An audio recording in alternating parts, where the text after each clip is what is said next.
Bonjour à tous, c'est Emmanuel, j'espère que vous allez bien. Je vous retrouve pour le petit témoignage annoncé. Donc, on avait dit finalement que l'ombre faisait partie de nos vies. Et l'idée, c'est, ok, quand je suis face à l'ombre, qu'est-ce que cela me pousse à créer? Ça peut être un positionnement, un travail sur soi. Finalement, aller dans ce calme, connecter cette paix et dans cette paix, voir finalement comment notre enfant intérieur nous pousse à créer des choses. Donc voilà, je vais t'inviter à respirer profondément avec tout ça. Ça sera le sujet de notre vidéo du jour. Comme d'habitude, tu peux prendre de quoi noter si tu en as envie, un petit verre d'eau et puis on est parti.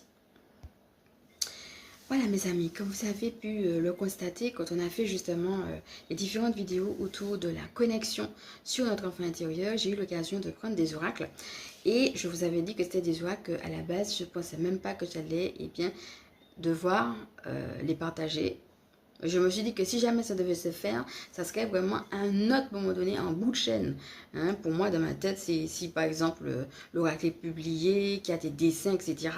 Et c'est pas du tout le cas, puisque c'était juste des petits bouts de canson avec juste les messages que j'avais canalisés dessus. Mais là-haut, ce qu'on me disait, c'est que l'essentiel, c'était pas qu'il y ait des bouts de canson. L'essentiel, c'est le message qui justement devait passer. Et donc dans ce témoignage-là, ce qu'on voit déjà dans un premier temps, c'est quoi l'essentiel?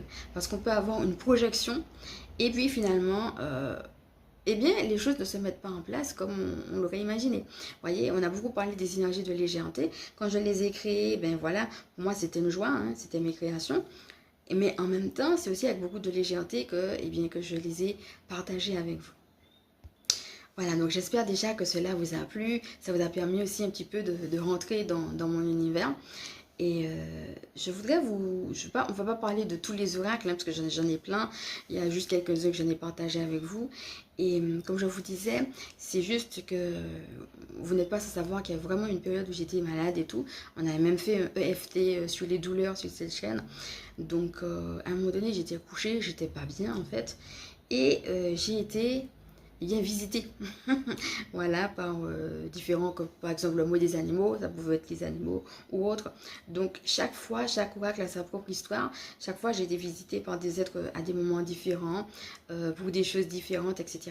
Et chaque fois, j'écrivais les canalisations au début sans même réaliser que ça aurait pu donner des oracles. C'est vraiment après, quand j'ai relu les choses, que je me suis dit, ah ben tiens, ça c'est un message intéressant. Et que j'ai eu l'idée finalement, de mettre ça sur du papier, puis du canson, et puis que ça a donné forme à des choses, on parlait de création, dans mon cas par exemple des orages.